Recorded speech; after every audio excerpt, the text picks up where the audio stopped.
kami mau duduk diam di bawah kaki-Mu. Kau memberikan pencerahan kepada setiap kami untuk kami dapat mengerti apa yang menjadi kehendak Tuhan dalam kehidupan kami.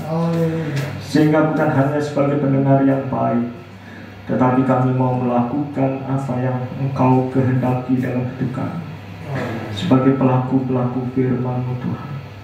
Terima kasih Tuhan, berkaryalah melalui kuasa Roh Kudus-Mu Tuhan, untuk memberkati setiap kami yang datang dengan segala kerinduan, untuk kami boleh mendapatkan suatu hal yang terindah yang Bapa ungkapkan bagi kami pada pagi hari ini. Kuasai kami sepenuhnya oleh Roh-Mu Tuhan, sehingga kami memusatkan perhatian pikiran kami dan kehendak kami hanya di dalam firman Tuhan yang berkuasa, berotoritas sepenuhnya dalam hidup kami. Dalam nama Yesus Mesias, segala roh-roh yang coba-coba mengganggu jalannya ibadah dalam pemberitaan firman ini kami tolak, kami singkirkan dan kami patahkan dalam nama Yesus.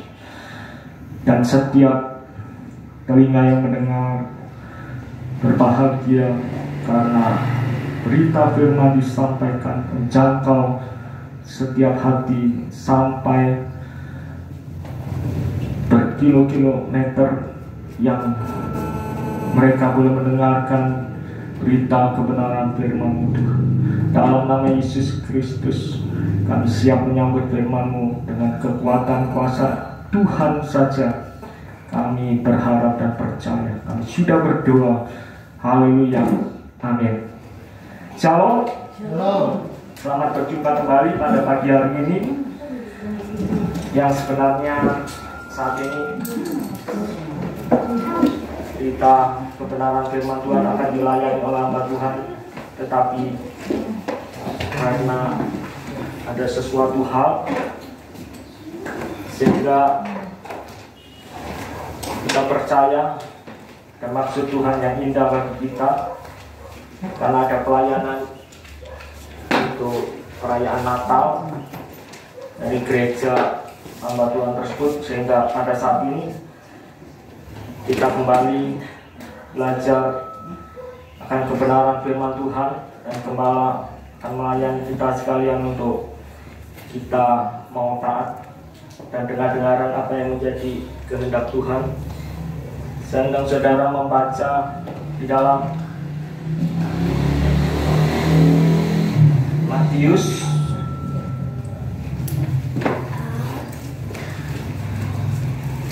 pasal yang ke-5.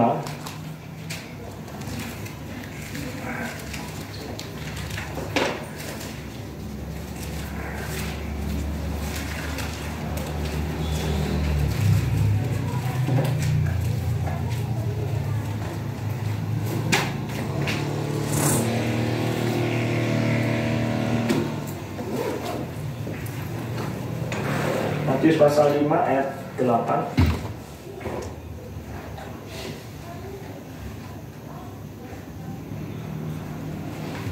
Kita menemukan semua saudara?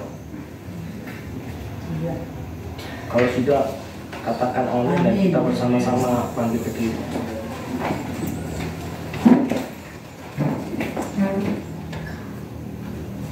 Kita baca bersama ya saudara, satu ayat ini, dan kita mengaminkan setelah kita membaca apa yang menjadi pembacaan kita pada pagi hari ini. Setelah hitungan ketiga kita mulai. 2, 3. Berbahagialah orang yang suci hatinya, karena mereka akan melihat Allah. Amin. Terima kasih Tuhan Yesus memberkati. Dalam pembacaan firman Tuhan pada pagi hari ini dikatakan berbahagialah orang yang suci hatinya, ya saudara, atau orang yang murni hatinya, karena mereka akan melihat Elohim. Puji nama Tuhan. Dan ketika saya pernah mendengar apa yang Papa pernah sampaikan ayat ini, dan Tuhan berbicara supaya saya bagikan kepada saudara sekalian pada pagi hari ini. Kata berbahagia orang yang suci hatinya. Tentu apa arti makna suci hati ya saudara? Dalam terjemahan lain menggunakan kata yang memiliki hati yang murni ya saudara. Tentu orang yang suci hati ya saudara, seringkali susah untuk mendapatkan orang yang benar-benar dikatakan suci hatinya, hatinya tidak tercemar, hatinya tidak ternodai, tidak memiliki pemikiran, perasaan dan kehendak. Karena di dalam hati itu bagaikan bejana ya saudara, yang di dalamnya ada pikiran, ada perasaan, dan ada kehendak. Siapa di antara jemaat sekalian yang memiliki hati yang suci ya saudara, memiliki kesucian hati, kemurnian hati yang sesungguhnya dikatakan dalam firman adalah orang yang berbahagia. Dan hanya orang yang memiliki hati yang murni, mereka akan melihat Elohim ya saudara. Jadi kata murni itu ya saudara, ketika kemurnian hati itu benar-benar dimiliki oleh orang yang sanggup untuk menjaga hatinya ya saudara, dari berbagai noda dan kotoran-kotoran ya saudara, dari berbagai hal yang merupakan sesuatu yang dapat menodai pikiran. Di dalam Filipi pasal 4 ayat 8, Filipi pasal 4 ayat 8, saya minta Jose coba baca.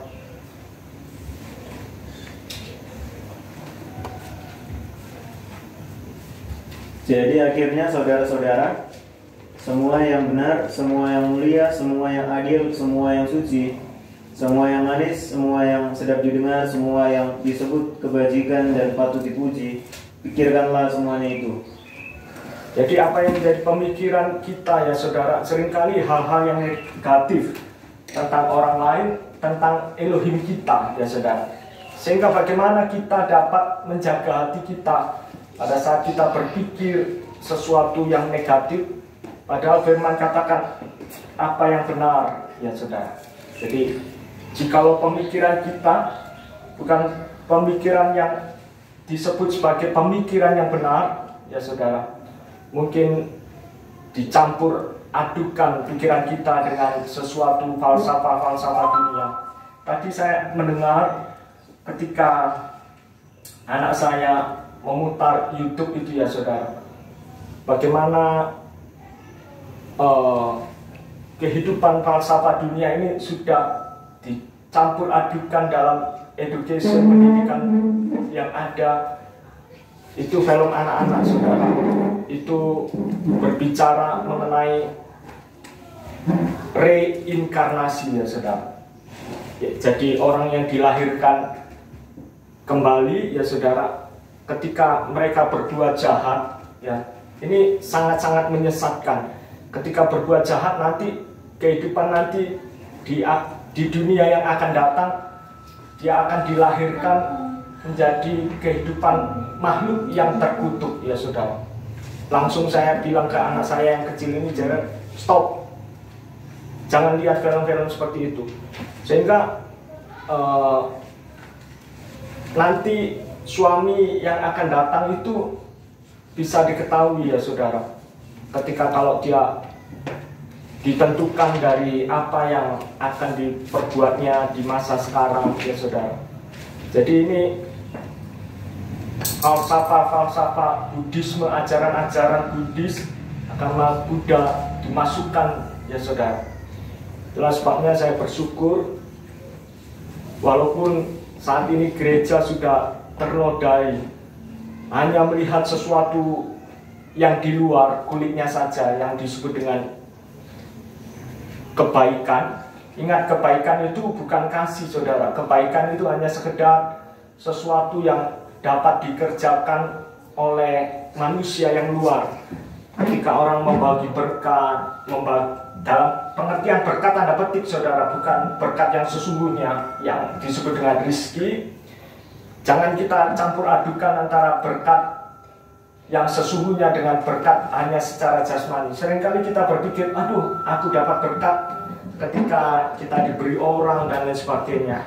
Ingat, ketika kita sadar itu pemberian yang kita terima itu bukan karena belas kasihan Tuhan, itu bukan berkat. Ketika pemberian yang hanya bersifat sementara, bersifat bahkan itu jumlahnya dalam suatu jumlah volume yang besar, misalnya saudara dikasih mobil tetapi di dalamnya tidak ada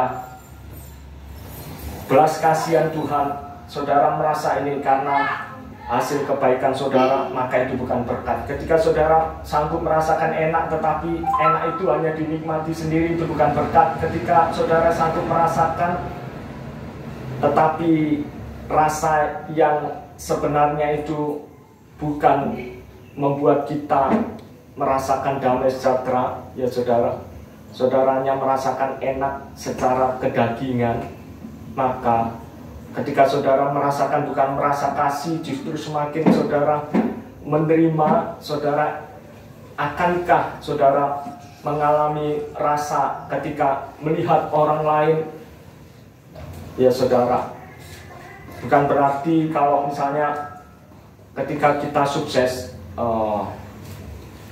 Bunda Teresa pernah sampaikan ketika kita sukses maka kita menyembunyikan, ya saudara.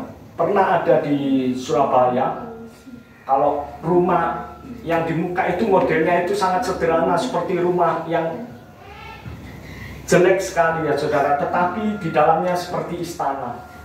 Bukan sesuatu yang disembunyi-sembunyikan, sesuatu yang nampak, ya saudara, kelihatan dari luar supaya seolah-olah kita ini bisa menyeimbangkan dengan keadaan yang di luar. Kalau memang benar-benar Tuhan memberkati kita, ya saudara, kalau misalnya Tuhan izinkan, ya saudara, bahkan misalnya sampai orang lain iri, sehingga apakah kita tidak akan misalnya kita memiliki mobil, ya saudara. Saya dulu berpikiran seperti ini, misalnya, aduh, lebih baik saya nggak usah naik mobil, nggak usah perlu memiliki mobil kalau orang lain iri terhadap saya, ya saudara. Orang lain menganggap saya ini sombong, berubah sikap saya ketika saya belum memiliki mobil dan sesudah memiliki mobil. Tidak, saudara. Jadi kita tidak bertuhankan terhadap materi, terhadap sesuatu yang ada, ya saudara. Sehingga kalau seandainya Tuhan izinkan kita, ya, karena kita sadar apa yang dikatakan firman bahwa kekayaan yang kita miliki itu adalah kasih karunia Tuhan, ya saudara. Tidak ada seorang pun yang dapat menambahinya, ya saudara. Kalau Tuhan belum izinkan itu kita dapatkan rezeki itu sebagai sesuatu berkat, ya saudara, maka sekalipun kita mengejar bagaikan uap, ya saudara, kita akan semakin kita kejar semakin hilang lenyap, ya saudara. Jadi kalau anjing menggonggong maka di RW saja, ya saudara. Kalau di sini, ya saudara, bukan anjing menggonggong kafilah berlalu, enggak saudara. Jadi ketika kalau Tuhan izinkan berkat itu diberikan untuk kita, ya, sekalipun kita sadar, maka di dalam berkat yang sesungguhnya apa yang harus kita kerjakan, ya saudara. Jadi kita seandainya kita diizinkan memiliki mobil, kita tidak akan merasa mobil itu sebagai sesuatu yang utama dalam hidup kita. Kita sadar bahkan tidak dapat menggantikan posisi Tuhan sebagai sumber berkat itu, ya saudara. Kalau kita memiliki mobil, maka kita pergunakan mobil itu sebagai sarana yang Tuhan beri untuk mempercepat, ya saudara, dalam suatu sarana untuk kita menghemat waktu, tidak memboroskan waktu. Jadi ketika sebagai alat transportasi ya saudara. Ketika hujan kita bisa memakai mobil supaya tidak kehujanan ya saudara. Jadi tetapi tidak menjadikan suatu yang kalau tidak ada mobil maka membuat kita ini merasakan hidup kita belum diberkati. Tidak saudara, tetapi kita percaya ketika kita dipercayakan segala sesuatu yang Tuhan izinkan sebagai hal yang bukan milik untuk selamanya ya saudara. Toh akhirnya kalau saudara harus meninggalkan dunia ini, maka semua apa yang Tuhan percayakan itu harus kita tinggalkan ya saudara. Tidak ada seorang pun yang mati membawa benda-benda berharga yang kita miliki, kita anggap sebagai milik yang harus dipertahankan ya saudara. Tetap kalau dulu kita memiliki emas 1 kilo, akhirnya kita mati, kita ingin bawa ke dunia yang lain selain di dunia ini ya saudara. Jadi kita harus memiliki tujuan yang jelas ketika kita sadar bahwa hidup kita di dunia ini hanyalah sementara, ketika kita dipercayakan segala kekayaan, kedudukan, jabatan, semuanya itu hanyalah bersifat tidak kekal saudara. Jadi kalau kita mengetahui bahwa apa yang benar ya saudara, dalam pikiran kita harus tahu menjaga hati supaya hati kita tetap murni di hadapan Tuhan, suci hatinya saudara. Kita tahu bahwa tidak ada seorang pun yang suci, walaupun orang yang disebut sebagai orang yang suci, orang-orang tersebut adalah orang-orang yang suci, tetapi mereka tidak menemukan jalan ya saudara. Justru karena ketidaksucian hati kita, maka Yesus lahir ya saudara. Jadi ketika kita bahkan memperingati kelahirannya pun, sesungguhnya kalau dalam penanggalan Ibrani bahwa kelahiran Yeshua Masya atau Yesus Kristus itu 4 Oktober saudara.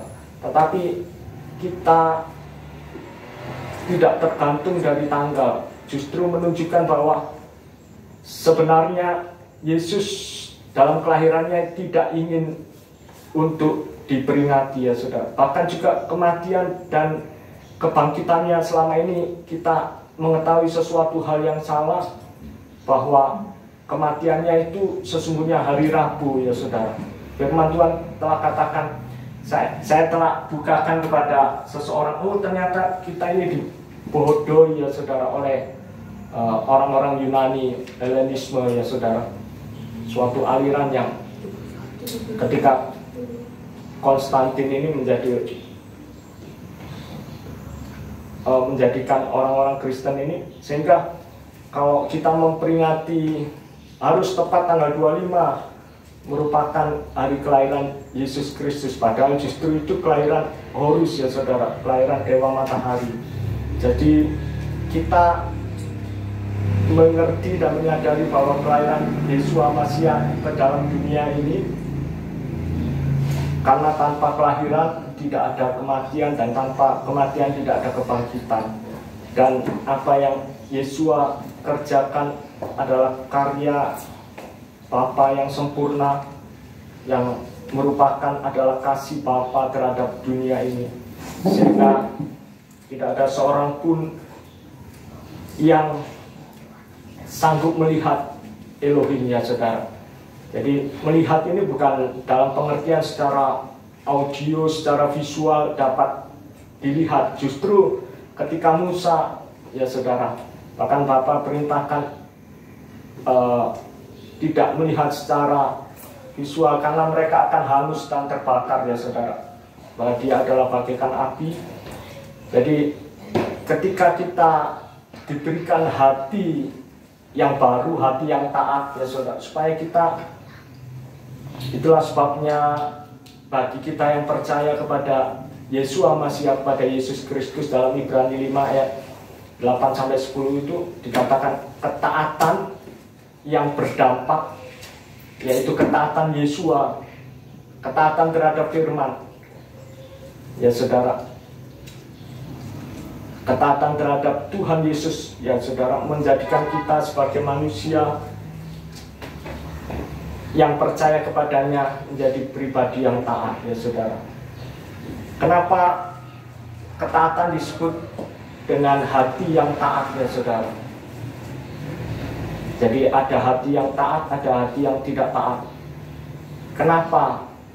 Iri hati, ya saudara. Kok tidak dikatakan iri tubuh, iri badan, ya saudara, tetapi dikatakan hati iri, hati yang keras, ya saudara. Itulah sebabnya ketika kita menyadari suatu kebahagiaan yang sungguh-sungguh kita dapatkan bukan karena kebahagiaan secara dunia yang kita rasakan, tetapi apa yang dikatakan oleh Yesus Kristus sebagai kata-kata Yesua Masiah di bukit ini, ya saudara. Berbahagialah orang yang suci hatinya, karena mereka akan melihat Elohim. Jadi kebahagiaan yang sungguh-sungguh dimiliki oleh orang yang suci hatinya, ya sanggup menjaga dalam kemurnian hatinya, ya saudara. Dia sanggup menjaga hatinya untuk tetap murni, ya saudara. Saudara yang dikasihi dalam Tuhan Yesus, dia hanya ada orang yang demikian ini sanggup memiliki suatu hubungan. Dia akan melihat Elohim. Dalam pengertian melihat Elohim, maka dia akan datang, ya saudara. Kalau kita tidak melihat Elohim, ada hubungan, maka kita merasakan tidak perlu kita dengar, tidak perlu kita dalam kelanjutannya, ya saudara. Itulah sebabnya ketika kita mendengar, ya saudara, maka kita bertindak, ya saudara, dengan melalui pemikiran bahwa dia adalah Tuhan yang benar. Dia menyediakan jalan, seperti yang Yesua katakan, akulah jalan kebenaran dan hidup.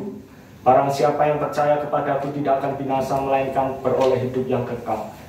Jadi ketika kita mengetahui jalan yang harus kita tempuh, yaitu Yesua sendiri adalah jalan, maka ketika kita mempercayakan sepenuhnya kepada dia, kita yang tadinya adalah manusia yang tersesat, yang tidak memiliki kesucian hati dari diri kita, ya saudara. Karena apa, saudara? Berbagai kekotoran-kekotoran, berbagai hal yang mencemari hati kita ini, saudara. Baik dari pendengaran, setiap kita mendengar, ya saudara. Apalagi kalau kita sering nonton sesuatu yang tanpa filter firman Tuhan, maka kita sudah pasti, saya katakan, kita akan disesatkan.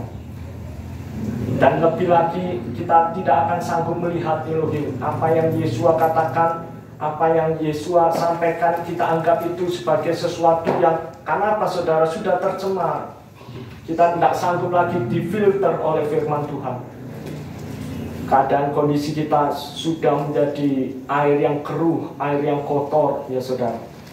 Ketika budaya-budaya yang ada, baik misalnya ketika kita membangun rumah, ada, kalau di China yang Cina sana, Chinese, ada mengenai bagaimana cara membangun rumah supaya orang-orang yang ada di dalamnya itu memiliki keselamatan, tidak mengalami suatu mara bahaya, malapetaka dan lain sebagainya yang disebut dengan feng shui atau feng shui pun, saudara. Ketika sudah terbentuk, sudah terkonsep dalam pikiran kita, sehingga untuk melakukan pelanggaran, apalagi kalau orang-orang tua dulu katakan jangan makan di depan pintu rumah, ya saudara.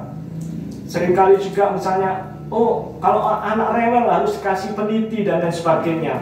Banyak hal-hal yang sudah membentuk suatu konsep. Kalau manusia dulu katakan harus seperti ini, harus seperti itu, sehingga kemurnian hati kita sudah mulai tercemar dan banyak hal yang mencemari dalam kehidupan kita.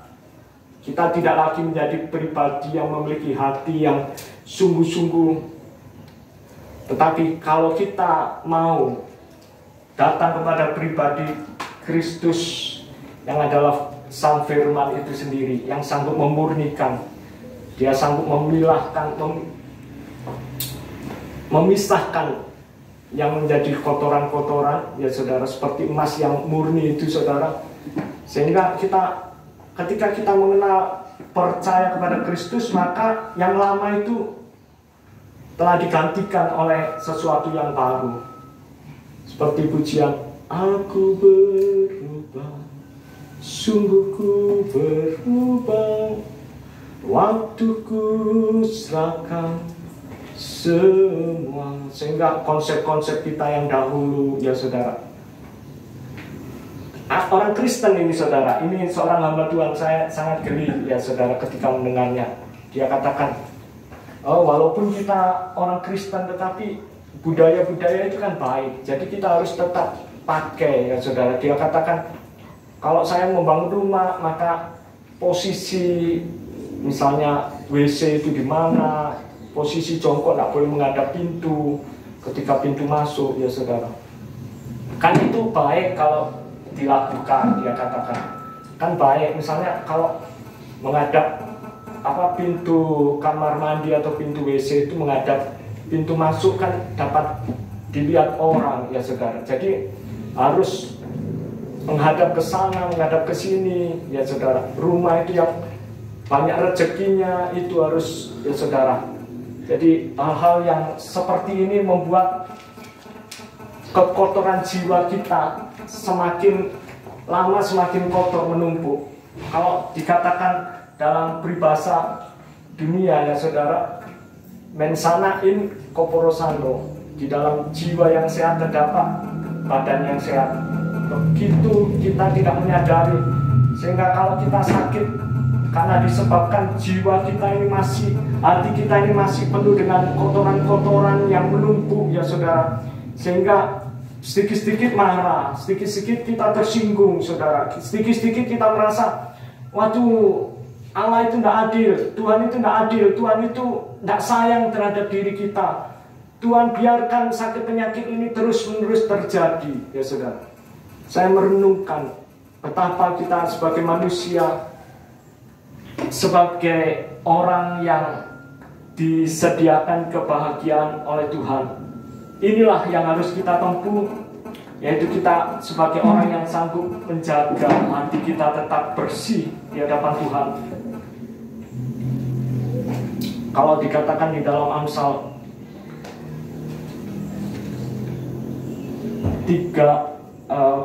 4 ayat 23, coba Joses.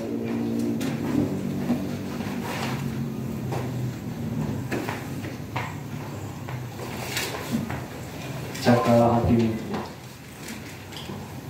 Betul, Amsal 4 ayat 23. Jagalah hatimu dengan segala kewaspadaan. Jagalah hatimu dengan segala kewaspadaan, karena dari situlah terpancar kehidupan. Karena dari situlah terpancar kehidupan. Saudara, kalau kita sadar bahwa hati kita ini adalah tempat di mana Roh Kudus berdiam, di mana Tuhan bertahta. Sehingga jangan biarkan ada noda-noda kekotoran yang mengotori hati dan jiwa kita, ya saudara. Sehingga kita harus tetap jaga dengan segala kewaspadaan. Kewaspadaan ini bukan kita harus menaruh curiga, ya saudara. Kita sedikit-sedikit curiga terhadap orang lain, sedikit-sedikit kita berpikir, jangan-jangan ini nanti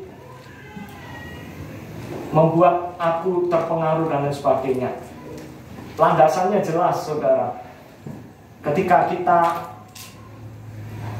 memiliki hati yang sudah sanggup untuk memancarkan kehidupan, yaitu terlebih dahulu kita sadar bahwa kita mau tetap di dalam kemurnian hati. Kita telah melihat Elohim dan kita persilahkan dengan terbuka untuk Roh Kudus berdiam di dalam hati kita, ya saudara. Sehingga Roh Kudus ini akan menuntun kita akan seluruh kebenaran, saudara. Sehingga Roh yang hidup ini akan membawa kita berjalan di dalam jalan kehidupan, ya saudara. Sehingga ketika kita berjalan dalam jalan kehidupan, bukan lagi jalan-jalan sistem-sistem dunia, ya saudara, maka kita tahu apa yang disebut kekotoran-kekotoran yang mengotori, ya saudara, yang apalagi berusaha merebut kembali tahta yang telah ditempati oleh Roh Kudus itu. Jangan sampai kita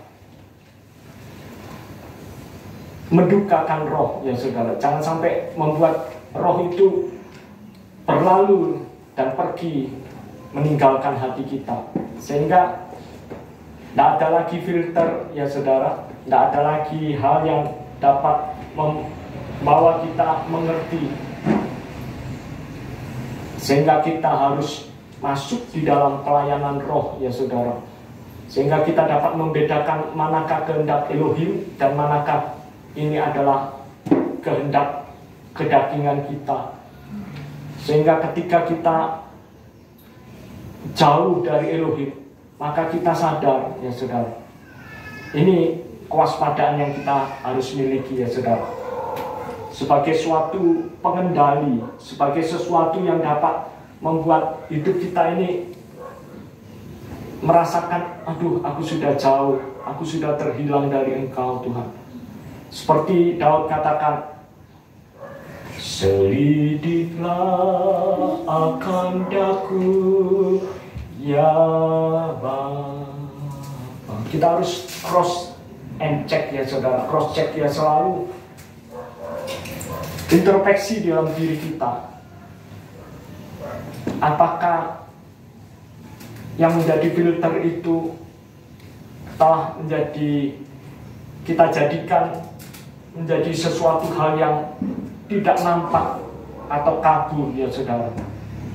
Firman adalah firman yang selalu baru dalam kehidupan kita, sehingga filter itu selalu nampak, ya saudara. Semakin tidak ada kekotoran, kita waspada. Oh, ini bukan sesuatu yang membuat hatiku tetap terjaga dan tetap murni.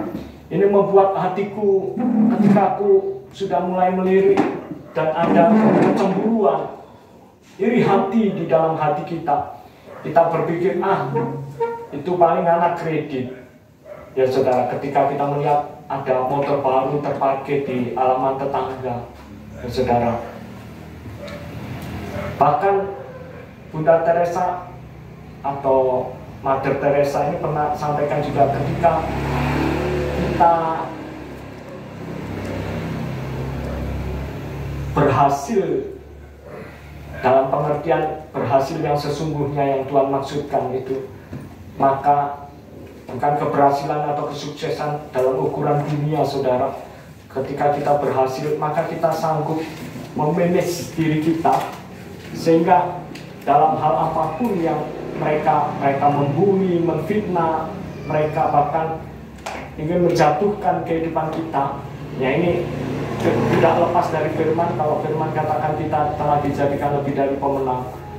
Kehidupan yang tangguh, kehidupan yang kokoh, yang kuat, ini tidak mudah dihempaskan oleh badai, ya saudara. Sekuat apapun badai yang ada di dunia ini, sehingga kita tidak akan pernah menyalahkan, wah ini gara-gara dorang ini, oh ini kita jadi begini nganapi salah, saudara. Kita mengalami hal seperti ini, ya saudara. Jadi kita menyelidiki hati kita dengan segala kewaspadaan.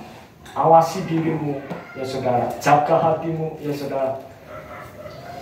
Ketika kita sanggup menjaga hati, maka mulut ini sesuatu yang dapat didengar oleh orang lain, maka mudah sekali dan tidak membuat sebetulnya hatiku tidak seperti itu.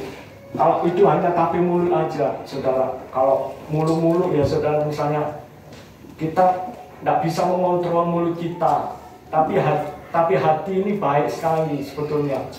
Tapi mulut ini sedikit-sedikit tidak bisa dikontrol. Sehingga apa saudara? Dia pukul mulutnya, dia walaupun dipukul sampai semerah apapun ya saudara. Kalau manusia ini seringkali kan memperhatikan yang terlihat ya saudara. Kalau saya memakai jas yang begitu mahal ya saudara, sehingga sulit. Kenapa kita sebagai manusia seringkali tidak bisa menjaga hati? Karena kita berpikir,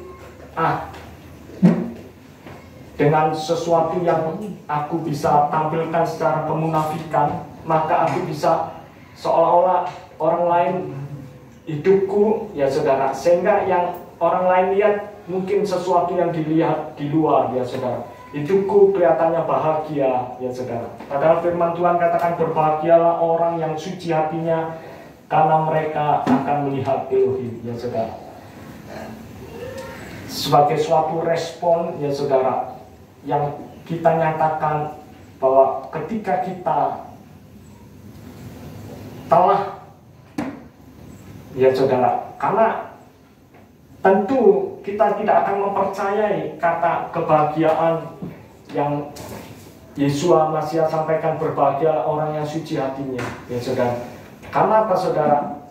Kita sadar bahwa sesungguhnya kita ini bukan orang yang suci, bukan orang yang, dan kita menyadari bahwa kita telah kehilangan kemuliaan Elohim karena kita telah melakukan dosa, pelanggaran. Tidak ada dosa besar atau kecil ya saudara. Pelanggaran sekecil apapun itu dosa ya dosa saudara. Jadi ketika kita sebagai manusia yang lama, kita sadar bahwa ada pribadi yang mengatakan kata kebahagiaan itu, kita mempercayai sepenuhnya, oh benar-benar. Jadi kesucian hati kita ini bukan seperti pertapa-pertapa, bukan orang-orang yang merasa dirinya suci saudara dengan kemampuan dirinya, tetapi dosa turunan, dosa lama itu masih melekat. Itu sama dengan dosa ya saudara. Walaupun dia, coba saya katakan, kalau seorang pertapa, kalau dalam agama yang lain, mereka menganggap dirinya mampu melakukan, mengerjakan sesuai dengan apa yang mereka yakini sebagai suatu kepercayaan mereka. Tetapi toh ada dosa yang tidak pernah mereka sadari, bahwa dosa itu membutuhkan seorang pengganti atau seorang penebus, dan itu telah dikerjakan oleh Yesus Masias.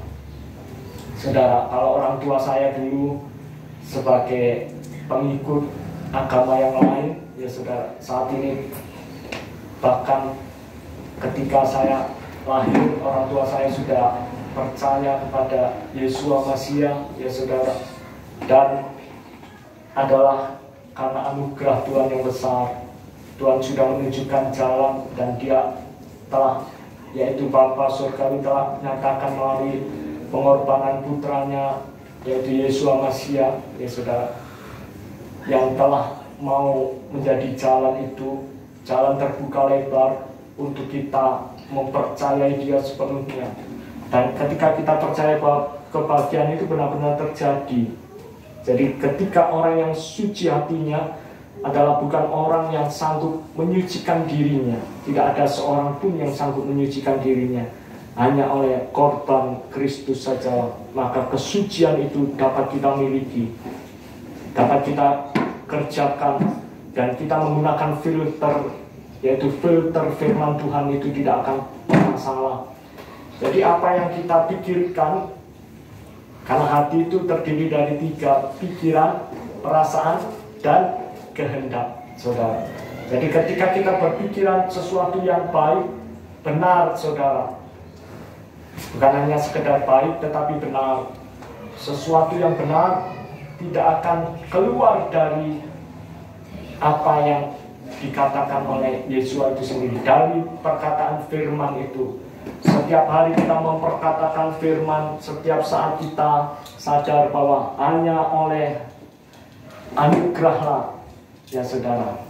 Sehingga ketika kita menyadari oleh anugerah Tuhan yang besar, maka hidupku bukannya aku lagi, melainkan Kristus yang hidup di dalamku. Jadi bukan kekuatan diri kita yang kita andalkan, kita katakan aku mampu menjadi manusia yang suci, menjadi manusia yang murni. Tidak, saudara. Tetapi kesucian hati ini, sehingga kita tidak lagi mau dinodai lagi, saudara, oleh kekotoran-kekotoran. Kita tahu, oh ini kotor, ini membuat hatiku nanti tercemar lagi. Ketika ada perkataan-perkataan yang masuk dalam telinga kita, saudara, kita tahu ini membuat hatiku tercemar, ya saudara. Karena apa, saudara? Filter firman itu tidak pernah salah, saudara. Firman itu sungguh-sungguh menghidupkan. Itulah Amsal dikatakan dari situlah terpancar air kehidupan, ya saudara. Di situlah terpancar kehidupan, ya saudara. Dari dalam hati ini sanggup dapat membedakan ketika kita memiliki salon kecantikan hati kita. Bukan hanya kalau kita mau ke pesta, kita pakai salon kecantikan yang ada, kita salon kecantikan mobil dan lain sebagainya. Tetapi yang kita lupakan salon kecantikan hati, ya saudara. Seringkali kita berpikir, wah sudah, yang penting penampilanku di luar, saudara. Kalau saya pakai baju jubah 10 juta, orang anggap waduh ini begitu mewah, glamor. Tetapi sesungguhnya misalnya saya tidak pernah pakai ganti pakaian dalam saya, ya saudara, orang lain mungkin tidak lihat, saudara. Tetapi sesungguhnya apa yang saya kenakan itu telah dikotori, ya saudara. Mungkin orang lain tidak sadar ada kekotoran-kekotoran di dalam diri saya, saudara. Orang lain tidak lihat, ya saudara. Yang mampu melihat itu di dalam diri kita, saudara. Jadi seringkali kita hanya memperhatikan sesuatu yang luar saja, tetapi yang di dalam kita tidak perhatikan. Sehingga kita tidak mudah untuk melakukan menjaga hati ini, ya saudara. Jaga hatimu dengan segala kewaspadaan. Kewaspadaan itu teliti, kewaspadaan itu berbicara kepada sesuatu yang sampai tidak terlihat, ya saudara. Itu adalah pribadi yang waspada, saudara. Tidak, dia sudah memikirkan apa yang akan terjadi, dampaknya, ya saudara. Ini kata manajemen, ya saudara. Jadi dia sudah memplanningkan, merencanakan, mengorganisir, mengaktualisasikan, dan ada suatu controlling, saudara. Ini suatu controlling, ini pengendalian ini sebenarnya yang akhir, saudara. Karena di dalamnya ada perencanaan, ada pengaktualisasian diri, pengorganisasian, saudara. Jadi kalau organisasi itu maka semuanya itu lengkap, saudara. Strukturnya itu harus ada KSB, ketua sekretaris bendahara, ada pengurus, ya saudara. Kalau tidak itu maka tidak layak disebut suatu organisasi. Jadi sampai sedetil-detilnya, ya saudara. Hal yang kecil, itu cuma kecil kok. Yang penting orang lain lihat bagaimana diriku, ya saudara.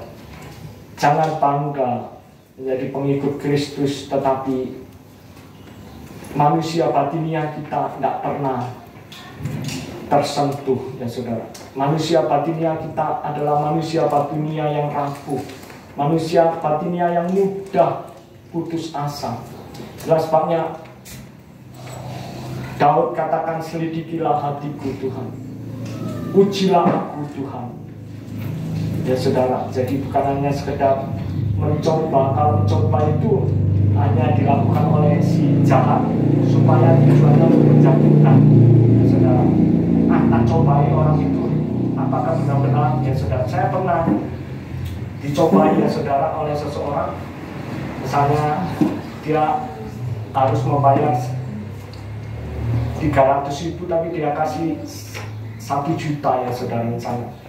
Nah itu mencoba kejujuran saya, dan saya tidak mengerti orang itu memiliki satu tujuan untuk mencoba. Ketika dia bayarkan, saya hitung, loh ini kelebihan 700.000, ya kan 300.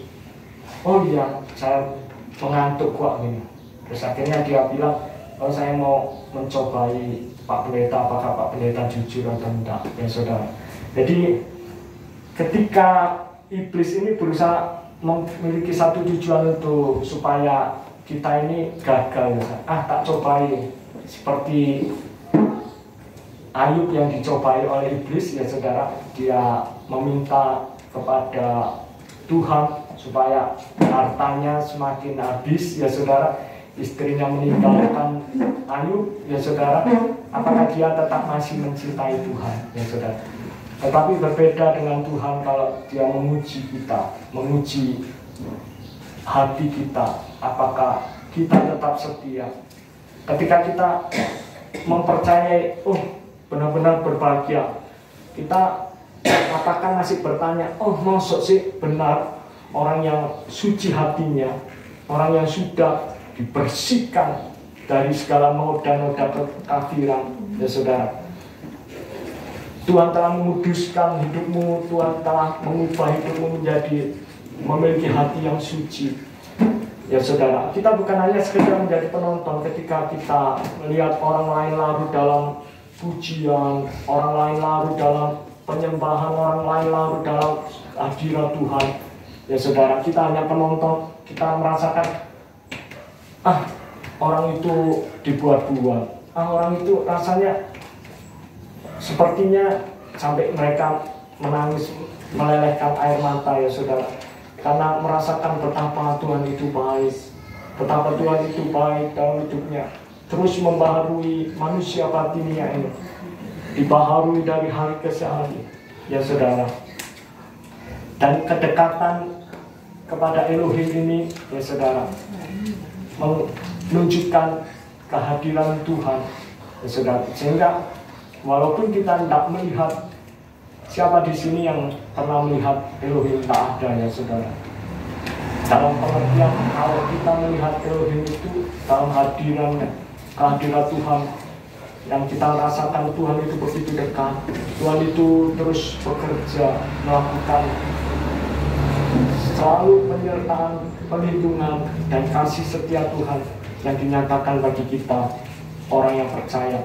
Menjadikan hati kita terus, kita mau mentaati Dia seumur hidup kita sampai titik langkah penghabisan. Puji nama Tuhan, ya saudara. Kalau kebahagiaan dunia mencari kebahagiaan, ya saudara, mereka berusaha dengan berbagai cara apa yang bisa dia kerjakan supaya menjadi suci. Mereka berusaha bersemedi, mereka berusaha untuk melakukan perbuatan batinia yang baik, ya saudara, sehingga hal-hal tujuan supaya mereka masuk di dalam nirwana dan lain sebagainya, ya saudara. Tetapi berbeda dengan orang-orang yang menyadari bahwa aku tidak sanggup, aku mau berserah kepada Tuhan, sehingga ketika kita memuji Tuhan, aku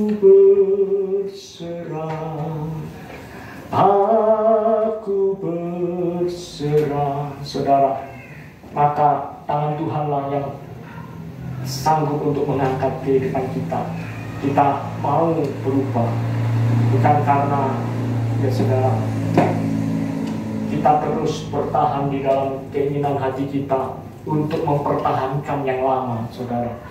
Tetapi kita mau berubah, menerima sesuatu yang baru, yang mendapatkan suatu kebahagiaan yang sejati, ya saudara. Jangan izinkan hati kita dikotori oleh berbagai hal, ya saudara. Kalau misalnya Rina ini misalnya orangnya suka tersenyum-senyum, tiba-tiba dia masuk di gereja, ya, kok tiba-tiba Rina muka muskena, ya, dia mata melotot langsung, jangan-jangan Rina ini marah terhadap saya misalnya, karena waktu Natal kemarin Jumat dia enggak kita kasih hadiah dan lain sebagainya. terus ngotot begini, terus langsung kita mengasumsikan, saudara, memiliki suatu pemikiran sehingga hati kita tercemar kembali, saudara. Seringkali juga kita misalnya orang lain, ya saudara, misalnya ini contoh, misalnya ada satu gerombolan mobil polisi ya mendatangi misalnya di rumah depan, langsung kita berpikiran yang negatif, saudara. Oh, ini karena mereka melakukan tindak kejahatan, padahal dia mau bersilaturahmi, ya saudara. Polisi ini, rombongan polisi ini, jangan-jangan nanti pasti ditangkap, lihat aja. Ini hartanya ini dia dapatkan tidak sebagaimana mestinya, dia mendapatkan karena hasil korupsi dan lain sebagainya, saudara. Seringkali hati kita dikotori oleh sesuatu yang nampak, sesuatu yang terlihat, saudara. Seperti yang tadi saya sampaikan, ketika kita melirik tetangga kita, dia saudara, sudah sedia toples yang banyak, ya saudara. Tetapi saya terus terang, kalau setiap tahun, ya saudara, kalau ada jemaat yang datang di tempat kami tidak menyediakan cookies, ya saudara. Bukan karena tidak ada jemaat yang memberi kami gembala, tidak saudara, tetapi kami sungguh-sungguh memang itu sudah kami terapkan bahwa kalau seandainya tidak ada itu, ya itulah kami seperti itu, saudara yang dikasih dalam Tuhan. Jadi kita memaknai, ya saudara, entah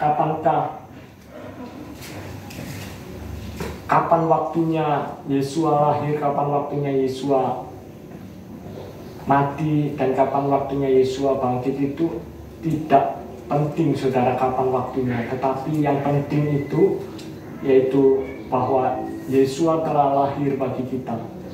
Yesua telah mati, ya saudara, untuk menebus dosa kita, dan dia telah bangkit, dan dia naik ke surga untuk menyediakan tempat bagi kita.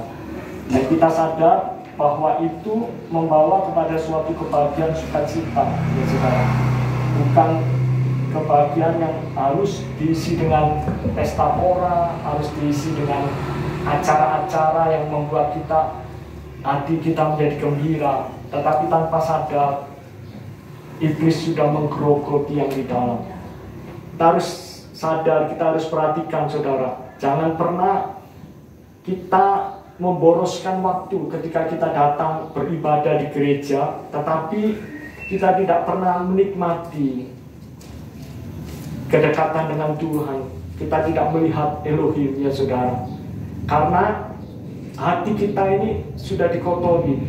Ketika kita datang beribadah di rumah Tuhan, hati kita penuh dengan dendam, hati kita penuh dengan prasangka buruk dan lain sebagainya. Oh, awas yang anak, ketemu lagi kita di gereja. Ya saudara, itulah sebabnya tidak ada gunanya. Yesus katakan, engkau sebelum membawa persembahan, kalau ada orang yang masih berseteru dengan engkau harus berdamai dengan dia, ya saudara. Karena persembahanmu itu tidak layak bagiku, ya saudara.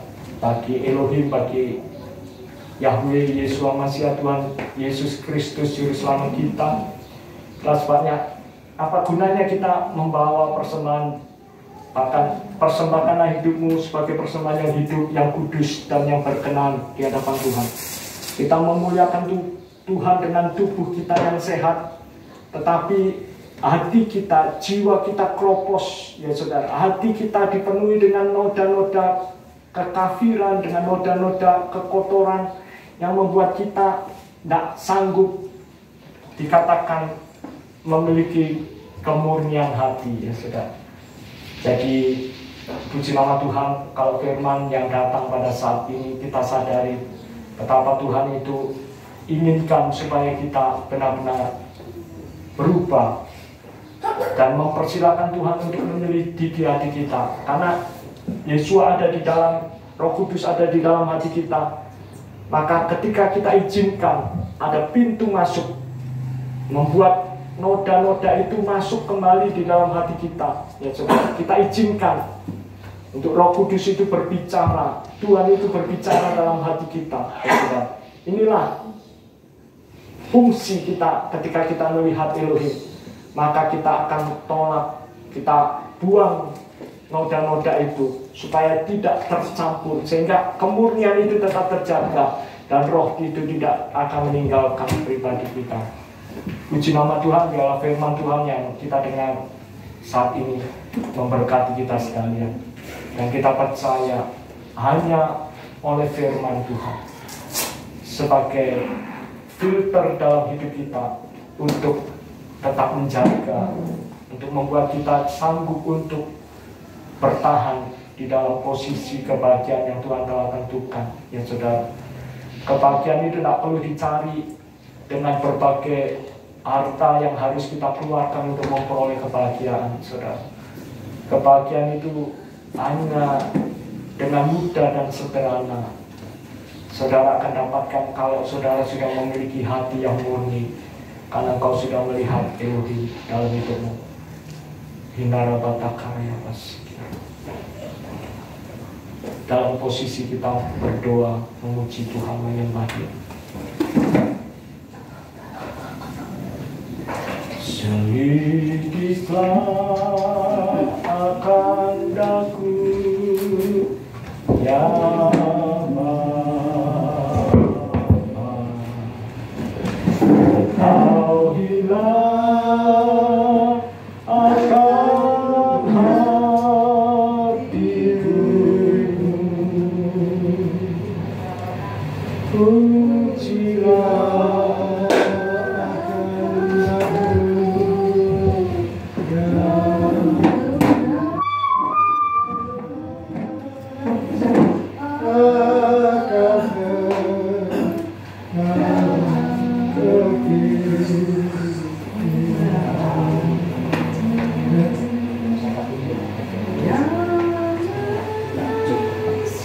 di